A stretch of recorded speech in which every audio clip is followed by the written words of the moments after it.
Thank you, and I have to mention we beat Aurelia when we were here a couple of weeks ago.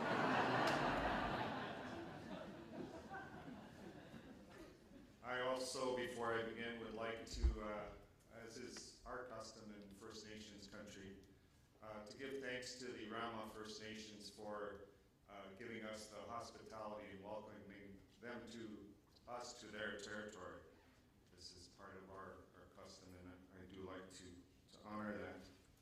I also bring you regards from National Chief Sean Atleo, and I think that really would also like to say that he would have done quite well with the dance moves a little bit earlier. For those that saw George Strombolopoulos, he can bust a move with the best of them.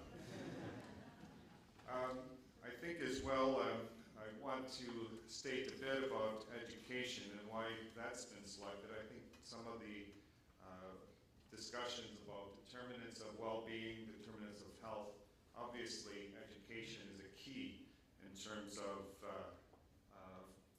achieving progress for First Nations.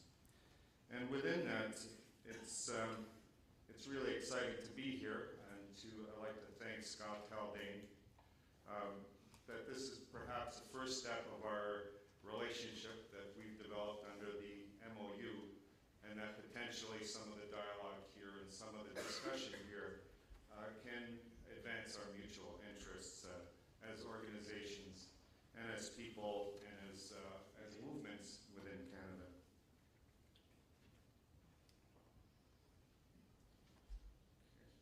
Okay. So this is time, okay.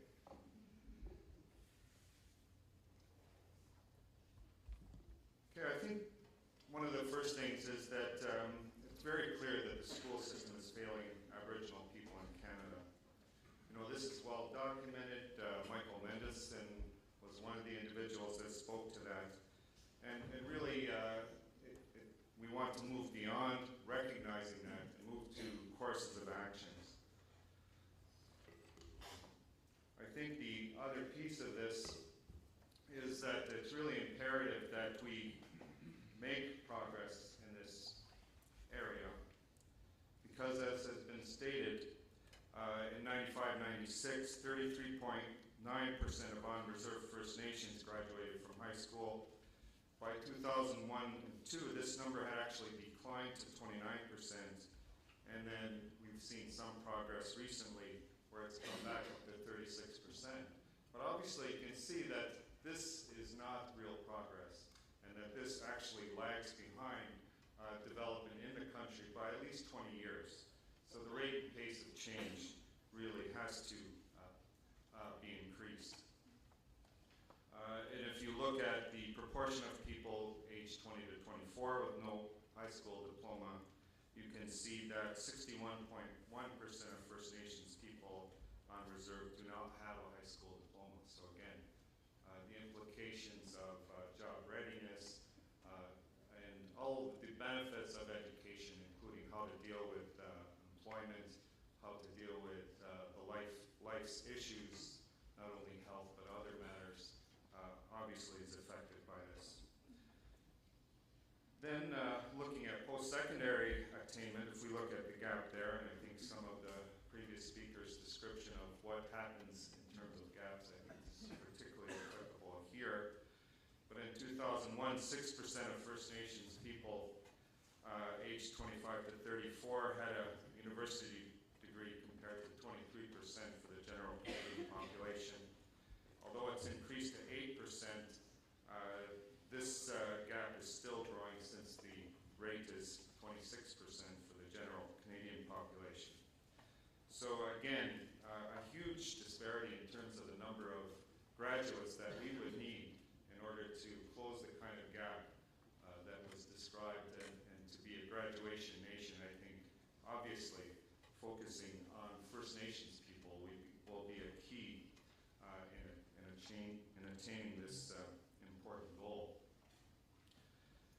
Part of the issue is that the First Nations affairs are essentially governed under an Indian Act. This is an act that's about 100 years old, and the elements of this really need to be renovated to make sure that these keep pace with modern interests in terms of providing a legislative framework which can assist First Nations in addressing these gaps.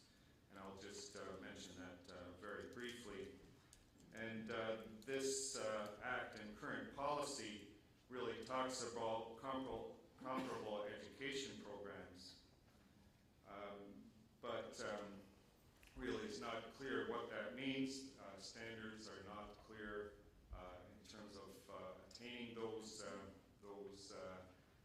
aspirations, and there's really extensive reporting with really little effect.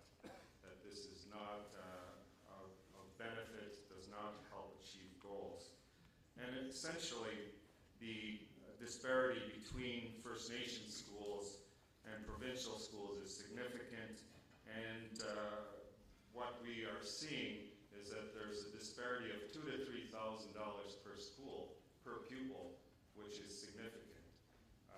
In many schools you see 95% or more of their total budgets going to teacher salaries, which of course leaves almost nothing for the related services and so on that are so important in terms of addressing educational needs. Part of the reason for that is that schools are funded under an obsolete formula. There's an arbitrary 2% cap that's been in place since 1996. If you think about the kind of presentation that was earlier about purchase power, you can see that imposing such a cap has really had a tremendous impact on the financing of schools, which then has obviously significant impact on success. And most notably, what this results in is that less and less percentage-wise of dollars is available for building schools or renovating schools, which results in significant numbers of students who actually don't have schools or are in substandard schools. And I think if you think about your own sons and daughters or brothers and sisters, for those that are a bit younger, having that situation is totally unacceptable and is really unimaginable in this country. I think the other part of it is that that if you look at the history of education, we really need to see a shift in approach.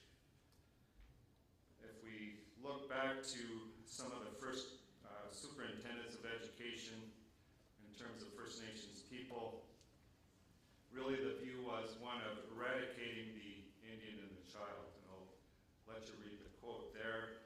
But essentially it was weaning young people from the habits and feelings of their ancestors and the acquirements of their language, arts, customs of civilized life. So this is really a legacy, and really what is important is to move from that to a full engagement, full participation of First Nation people in the governing and the running of these schools. I will just briefly mention the residential school system. I think this is something that former National Chief Phil Fontaine has been important in terms of addressing the legacy of this, but it really has been an important factor in terms of the damage to First Nations families, social systems, languages, and really it really buttresses our interest and our demand in a new approach. To summarize that approach, it's that, and this was first done in 1972 by the National Indian Brotherhood, which was the predecessor of the Assembly First Nation. It really emphasizes that unless the child learns about the forces which shape him, the history of his people, their values and customs, their language, he will never really know himself or his potential as a human being. And I think you can see there two radically different juxtapositions of and perceptions of education. So I know that my time is is growing short here, but I'll just close by summarizing that really we are part of a call to action. You see the National Chief engaging with many levels of society, with Wall Street, with provincial governments, and really there are 5 parts to that. One is that we need reconciliation, that federal and provincial governments must reconcile our rights, and also engage in a discussion about how to provide appropriate legislative frameworks, which is the second point, a First Nations education guarantee. Looking at sustainability of the system, 2% doesn't work. It can't work, so this needs to be addressed. Creating systems rather than having standalone schools which don't relate to each other, don't have the appropriate support systems. And lastly, support and partnership. That this is key to making it happen, and it's part of our interest in being here today, that we recognize that working with groups like the Y, working with the civil society, working with governments, establishing collaborations are really the way to focus on this issue, to make progress, to do it school by school, city by city, as well as nationally.